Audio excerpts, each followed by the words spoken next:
Hello. Kamusta kayo? Magandang araw sa inyo. Magandang araw ngayon dito sa Sydney. So, ako nga pala si Dale. Ako muna makakasama nyo ngayon araw na ito. Papasyal ko muna kayo dito sa aking malapit sa opisina ko to eh. So, papasyal ko muna kayo. Papakita ko sa inyo kung anong meron dito, paano ko ni-spend yung lunch break ko. So nasa North Sydney ako. So maganda maglakad-lakad dito pag may oras ka ng lunch break. Kasi may park, pwede kang mag-exercise. Ayan, parang si Kuya. So, kung nakikita nyo, may view ka din ng Harbour Bridge ng city. Yun naman ay Luna Park. Yun naman ang Sydney CBD. Tapos kung makikita nyo, nandun maandar yung train, tumatawid yan galing CBD. So kung sa CBD ka pumapasok, araw-araw mong nadadaanan yung harbor, nakikita mo yung Opera House, yung magagandang tanawin. Pinapakita ko sa inyo kung ano yung normally pagkapapasok ka papuntang city. So yan yung tanawin na makikita mo. Kwentuhan na lang muna tayo. Bihira kasi ako magsalita sa vlog eh. Shy type kasi ako. Joke lang. Pero mahihain nga ako. So nakikita nyo, ganda ng view ko, no? Yan. So pagka hindi maulan, masarap talaga tumambay dito. Tapos medyo malamig, parang nasa aircon ka kasi nga simula na ng winter. So kung tatanungin nyo ako,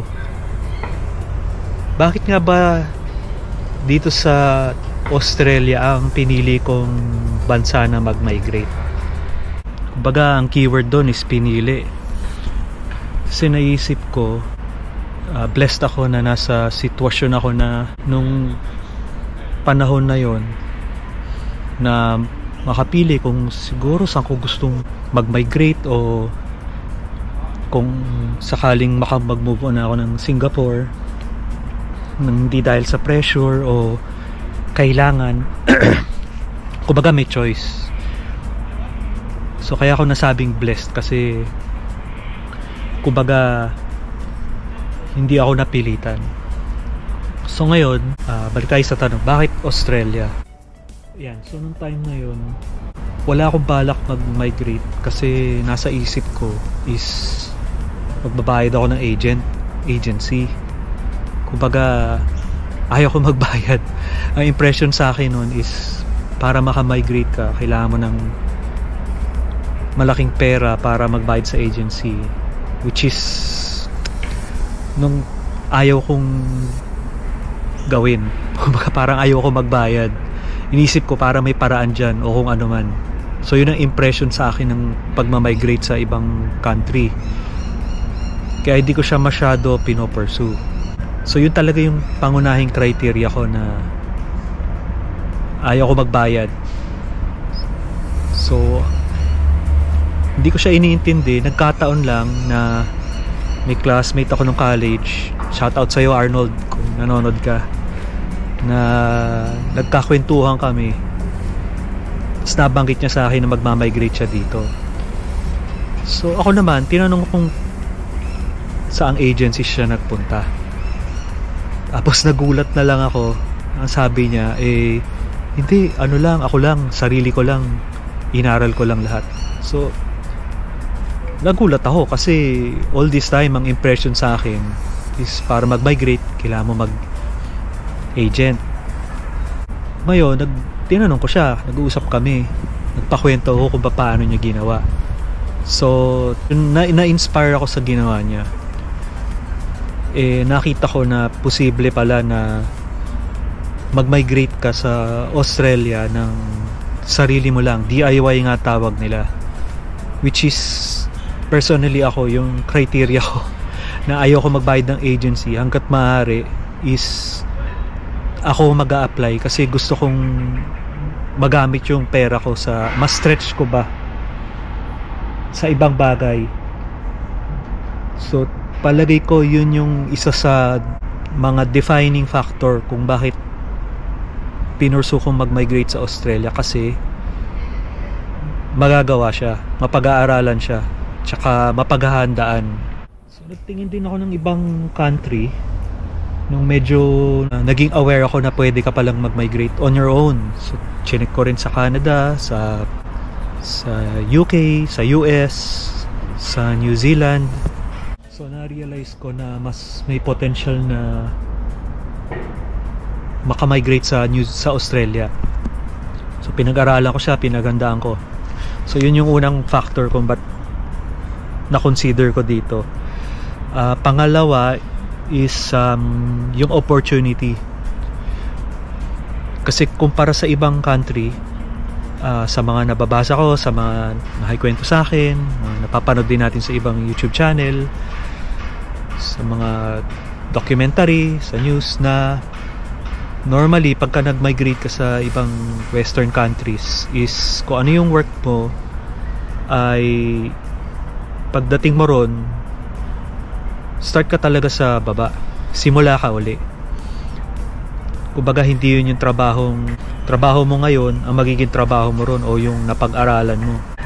Kaya yung potential na pag-migrate dito sa Australia, na kung saan yung trabaho ko sa Singapore, nasa architecture pala yung field ko, is malaki yung chance na mag-migrate ako dito sa Australia kahit bago lang ako. Ngayon pa din ang work ko.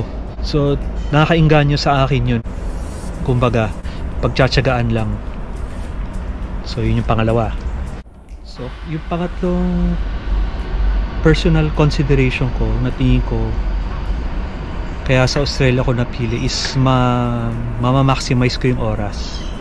So ano ibig sabihin ko nun? Kumbaga, dahil sa yung chance na pag lumipat ka dito, yung pa rin yung trabaho mo, kung ano yung inaral mo, kung ano yung previous work mo.